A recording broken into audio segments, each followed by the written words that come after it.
Mata kuliah struktur data. Materi kita hari ini ada tentang query atau antrian. Pengertian query atau antrian.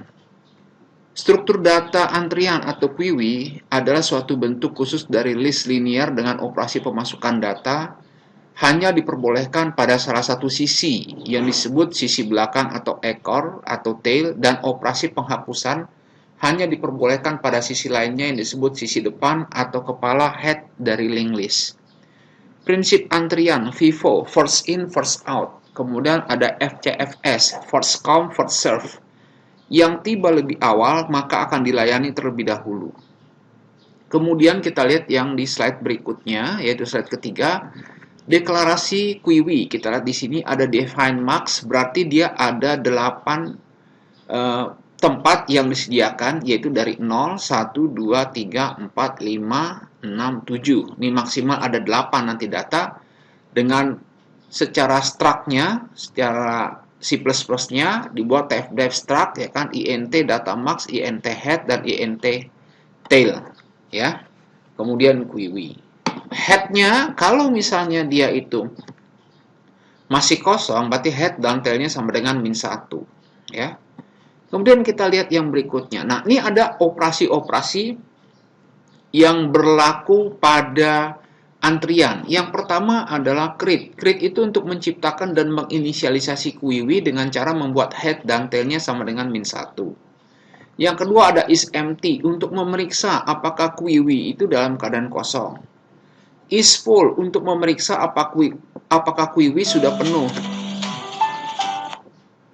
Kemudian ada inQuery untuk menambah item pada posisi paling belakang, lalu ada dQuery untuk menghapus item dari posisi paling depan, dan clear untuk mengosongkan query. Jadi kita lihat ada create, ada isEmpty, isFull, inQuery, dQuery, clear yang berlaku pada operasi antrian atau query.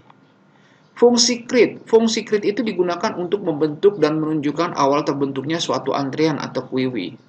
Bentuknya seperti ini, void create antrian titik head sama dengan antrian titik tail sama dengan -1. Ya, kita lihat ini untuk antrian yang pertama kali. Kemudian yang berikutnya, fungsi isEmpty untuk memeriksa apakah antrian penuh atau kosong. Kemudian dengan cara memeriksa nilai tail, jika tailnya itu sama dengan -1, maka antrian kosongnya itu adalah antrian kosong atau empty. Kemudian head adalah tanda untuk kepala antrian, elemen pertama dalam antrian yang tidak akan berubah-ubah. Pergerakan pada antrian itu terjadi dengan penambahan elemen antrian ke belakang, yaitu menggunakan nilai tail. Jadi yang akan selalu bertambah itu nilai tailnya. Ya. Kemudian kita lihat fungsi isEmpty. Integer isEmpty if antrian titik tail sama dengan -1, return 1, else returnnya adalah 0. Nah, ini kondisi begini berarti adalah dalam keadaan kosong, tidak ada data. Kemudian fungsi isFull, jadi bisa dikondisikan pada sewaktu-waktu antrian itu penuh. Bagaimana untuk mengeceknya? Nah, untuk mengecek antrian itu sudah penuh atau belum dengan cara apa? Mengecek nilai tailnya. Jika tailnya sama dengan max -1, berarti antrian sudah penuh, atau max -1 adalah batas elemen array dalam program C++. Fungsi isFull. int isFull if antrian titik tail sama dengan max -1, return 1, else return sama dengan 0. Nah, kita lihat. Ini adalah kondisi di mana antrian sudah penuh, di mana max-nya sudah sampai 8, tail-nya sama dengan 7. Berarti antriannya sudah penuh, dia tidak akan tidak bisa menampung satu data lagi. Kemudian fungsi inQuery. Kita lihat untuk menambahkan elemen ke dalam antrian. inQuery menambah elemen ke dalam antrian. Penambahan elemen selalu dilakukan pada elemen paling belakang. Penambahan elemen itu selalu menggerakkan variabel tail. Jadi yang akan selalu naik itu adalah nilai tailnya. Head-nya selalu tetap, tail-nya selalu bertambah. Jika ada satu data lagi, maka dia akan mengisi pada posisi yang berikutnya, yang keempat. Ini yang kelima. Ada lagi, maka yang keenam. Maka yang berikutnya yang ketujuh. Itu yang disebut dengan jika kita ingin menambahkan sebuah elemen pada inQuery, maka akan bertambah dan mempengaruhi nilai tailnya. Kemudian Fungsi inquiry-nya ini adalah untuk diimplementasikan dalam C++-nya.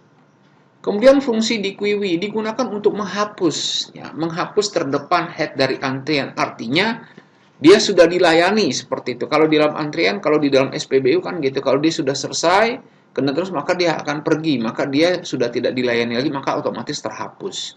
Maka yang di belakangnya atau yang setelah dia mungkin yang kedua, ya itu akan maju ke depan, maka dia menjadi head. Dengan cara menggeser semua elemen antrian ke depan dan mengurangi tail dengan satu. Jadi artinya bertahap satu-satu.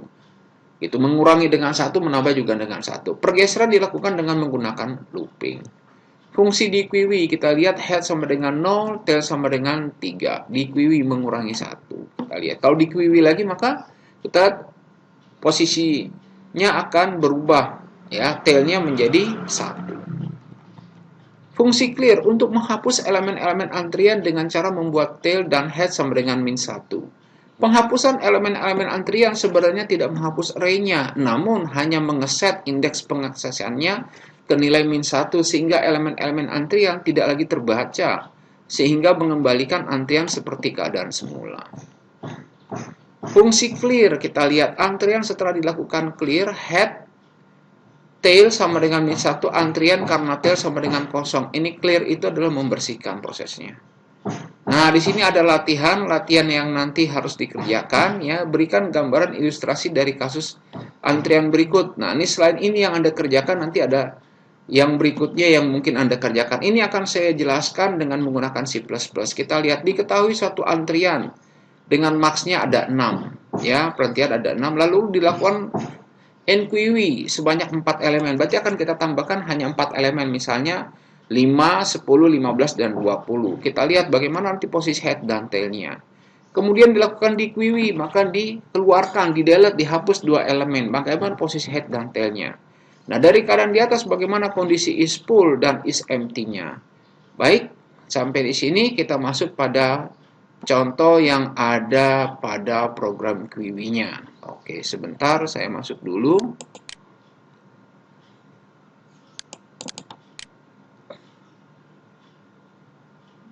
Ya, baik. Ini adalah program untuk query-nya. Kita lihat ya. Oh, ini kebesaran. Saya kecilkan dulu. Ya. Jadi tadi ada 6. Ada 6 kapasitas apabila nanti inquiry kita akan penuh. Tapi yang akan dimasukkan adalah 4 elemen. Oke, kita pilih dulu. Berarti inquiry. Inquiry-nya kita pilih 1. Yang dimasukkan itu adalah elemennya satu per satu. Misalnya kita masukkan 5 dulu. Ya, berarti 5 udah masuk. Kemudian kita masukkan, karena ada 4 inquiry, maka 1 sudah, maka kurang 3. Kita masuk lagi, pilih yang pertama lagi. Misalnya kita pilih data kedua itu adalah 10. Kita sudah masuk, kemudian kita enter lagi, kita pilih lagi inquiry, kita masukkan nilainya misalnya 15. Kita press kembali, kita pilih inquiry lagi, kita masukkan data yang keempat, yaitu 20. Oke, sudah masuk. Kita lihat sekarang di 3 dulu. Kita lihat apakah data untuk memasukkan 4 elemen itu sudah ada. Iya, sudah ada ya. Yaitu datanya adalah 5, 10, 15, dan 20. Kemudian di perintah kedua, kita akan melakukan dequery sebanyak 2 elemen. Oke.